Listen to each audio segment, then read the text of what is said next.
Hello everyone, welcome back to my channel Bong entertainment world. প্রথমেই বলে রাখি, এখানে 3 দিনের ভিডিও একসাথে রয়েছে। ভূত চতুর্দশীর দিনের ভিডিও, কালী পুজোর দিনের ভিডিও এবং তার পরের দিনের ভিডিও। এখন যে ভিডিওটি তোমরা দেখতে পাচ্ছ, এটা হচ্ছে ভূত চতুর্দশীর দিনের ভিডিও।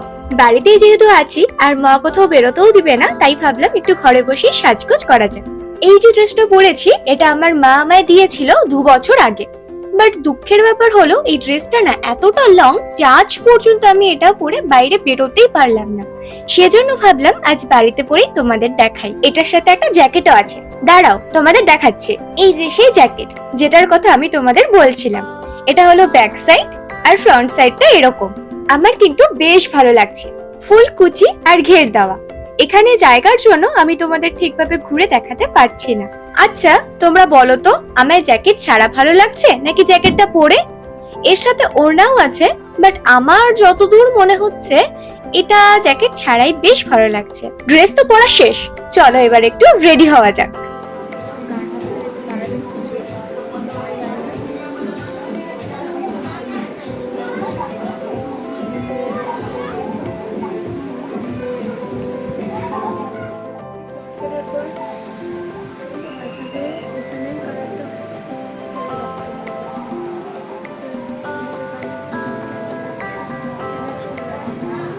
সো গাইস, আমি রেডি। আর জুগাড়ু পদ্ধতিতে আমি আমার হেয়ার স্টাইলটাও করেছি, বাট তাতে কোনো খুব একটা লাভ হয়নি, সে আগের মতোই দেখতে লাগছে।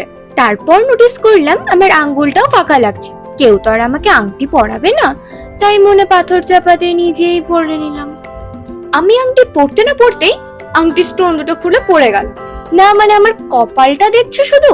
যাই হোক, এটা হচ্ছে আমার ফুল লুক।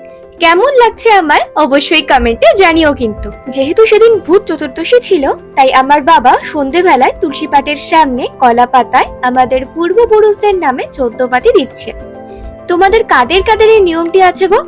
এখন যে ভিডিও ক্লিপটি তোমরা দেখতে পাচ্ছ, এটি হচ্ছে কালী পুজোর দিন। যেহেতু আমাদের পাড়ায় কালী পুজো হয়, এটা সেটারই লাইটিং।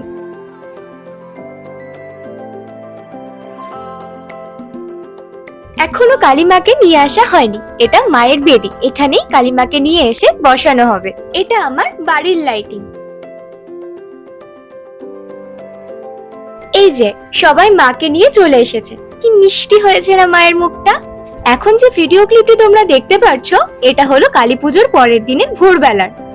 আমাদের বাড়িতেও যেহেতু কালীমা রয়েছে, তাই মা বলল কালীমাকে একটু ভোগ দেবে। বিকেল 4টা পর্যন্ত যেহেতু পরের দিন অমাবস্যা ছিল, তাই মা বলল একটু ভোগ দিয়ে নিত্য পুজো করে নেবে। যেই কথা সেই কাজ, তাই ভোরে উঠেই সবজি কাটতে বসে গেছে আমার মা। এই যে আমাদের ভোগ রেডি। আজকের ভিডিওতে ব্যাকগ্রাউন্ডে তোমরা একটা আওয়াজ পেতে পারো, প্লিজ ম্যানেজ করে একটু ভিডিওটা দেখে নিও। দেখা হচ্ছে নেক্সট ভিডিওতে। টাটা।